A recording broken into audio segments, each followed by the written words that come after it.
Hey guys, welcome back to the channel. I'm Mike and this is Wog. Earlier today I did a video on some of my winter shelter setups, but honestly, I felt a little gypped. As you guys full well know, I love my M81 Woodland Surplus, and I thought I'd show you that kit, or those kits you've seen outside, and how I do put them with my surplus, because to be honest, some of my crowd are like myself and love their surplus. Others just like bug out bags and outdoor gear. I want to show you it all and how it correlates together. For me, some of the videos I was watching wasn't really, I wasn't getting everything I needed from them as far as how things hook together, why they pick those things. So we're going to try to change it up here. And please always comment, let me know what you think. If you hear something being misconstrued, or if I'm just plain wrong, please call me out on that. The idea is to learn from each other in this whole thing. So let's get to the point. Today, we had our outdoor our setups. I want to show you how I put them in my kit. Let's just start with my favorite. This is my AquaQuest Defender tarp. Mine is in olive. It's a 10 by 13. You can get these in Woodland. You're saying, why don't you have a Woodland one? Well, when I bought this, they didn't have them yet, or at least available to me at the time. And I don't know if the Woodland is right. This is a real pattern and color set scheme, and people try to mimic it, but it's never the same. So this just says I'm not trying to pretend, right? Anyway, my AquaQuest Defender's in here, 10 by 13 tarp. And this is a Molly 2 waist pack. I have the belt out right now. It does tuck away in here. These are Pal's webbing straps, or Molly straps. So what this bad boy does, this is my shelter. Let's say this is my rucksack. I can put it here in these Alice webbings just by feeding it through, or I can put it in my Claymore pouch, guys. That's what this is called. This is for a Claymore mine. This is on your Molly 2 ruck. Regardless, I can mount it on here. Also,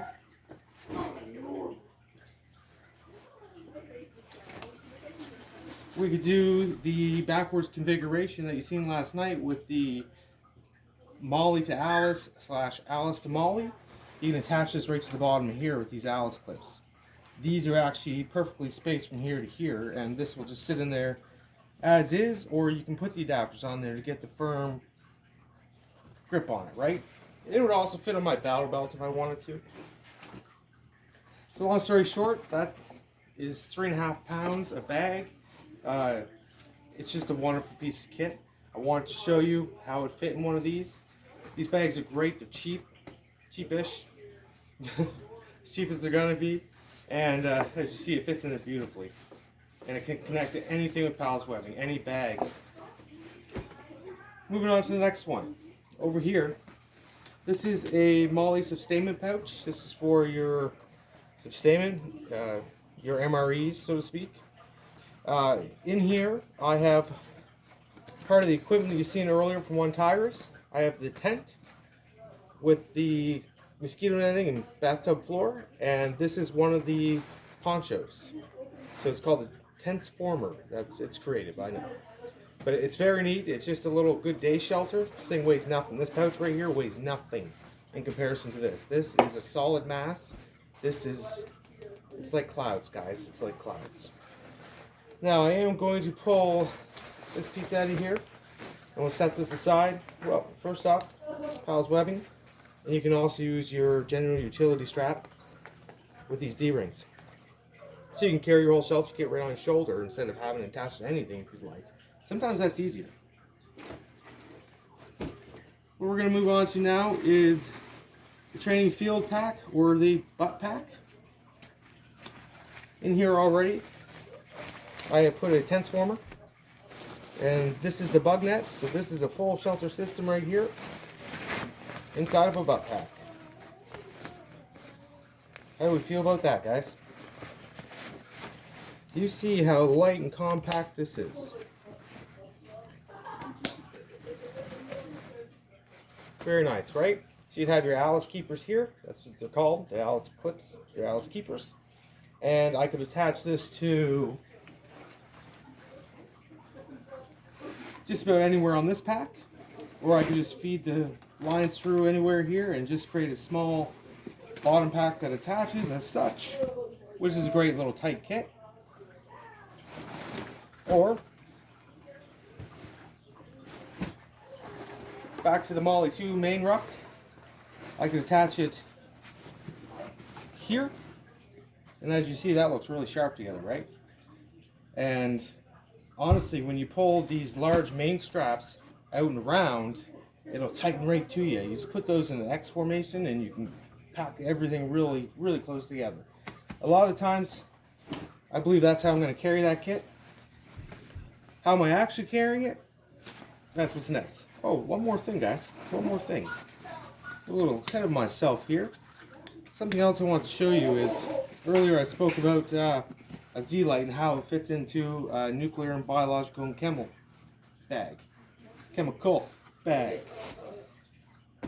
This attaches with Alice clips to your belt. It would normally roll a few more times and have your suit and potentially a gas mask. As it's set up here, it has a grab handle. This pops open and your accordion style pad is in there. How slick is that? This can be attached to the bottom of here.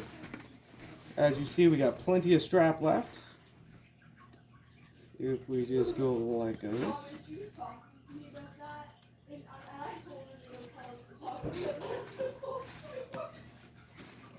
There's more to have. As you can see, this fits in here. So there you go. You have a whole sleeping and shelter kit and something this big. What can you do with that? You can attach that to your load-bearing vest. You can attach it to your flick. You can attach it to your battle belt. And keep a very small, compact setup.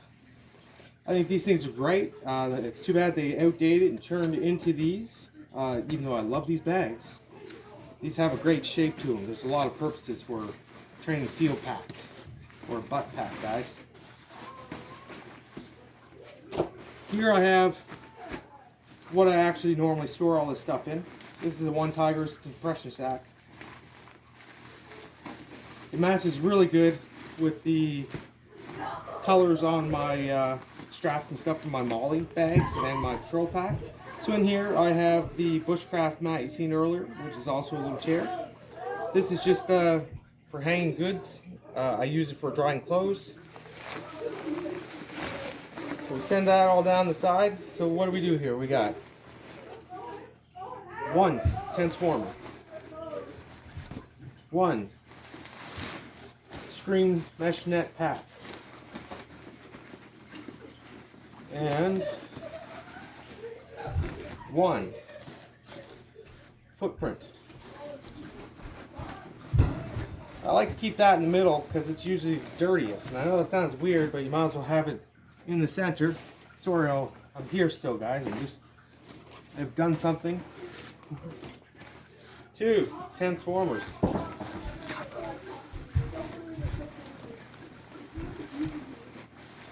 All right. This is the one time it's not going to just be lickety split for me and look cool, right? But I want to show you this. It's important to me to show you how well all this kit fits in here. And we're going to do a little comparison here.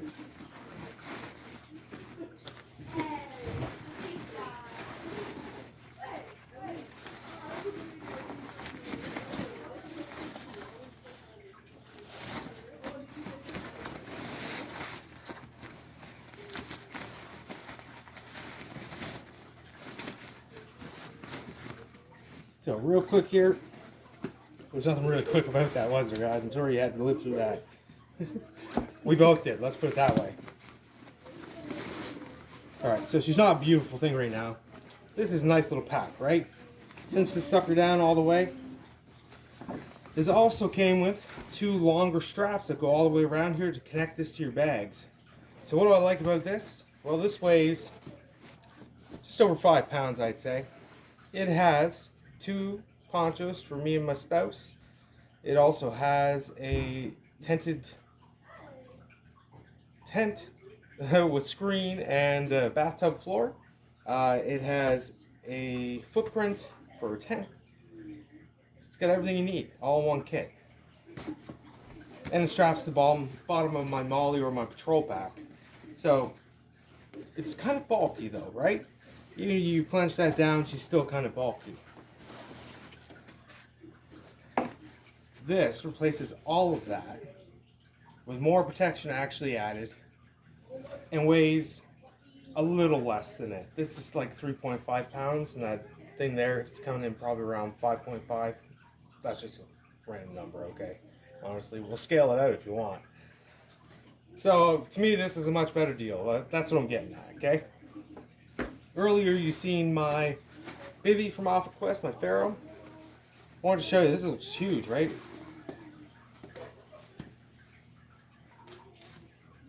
That's how big that is. That is a personal tent for one. Obviously, it's personal. And it's nothing. It weighs nothing. It's like a pound. It also fits in the front parts of the Molly bag of the 3 pouches. It fits in those beautifully. And as you seen yesterday in the crew pack there, this will easily fit in one of its small pockets. Small pockets. That's the thing of beauty, right? Look into these. You're never going to feel like you were cheated. This can go in any pack for any day hike or whatever. Just, it's added protection, guys. So I'd like to go back here for a second to the Z-Rest here. As I told you, this can just mount across the front of my Molly and you strap it in. Why would you want to do that? Why not just strap it in there? Well, because we all know things that you strap into your pack just slide out. That's what happens. It becomes this thing. You can pack as tight as you like, and sometimes it's too tight, right? The Atlas Keepers here really help just hold it exactly where it needs to be. So if a strap ever came loose, broke, or anything, it's never going to fall off. It's stuck there permanently. This allows you to attach it to a belt of any sort. You can throw it on your shoulder. So this is going to be one of the lightest pieces of kit in your thing. This weighs nothing. But it's a crazy shape. It's wide.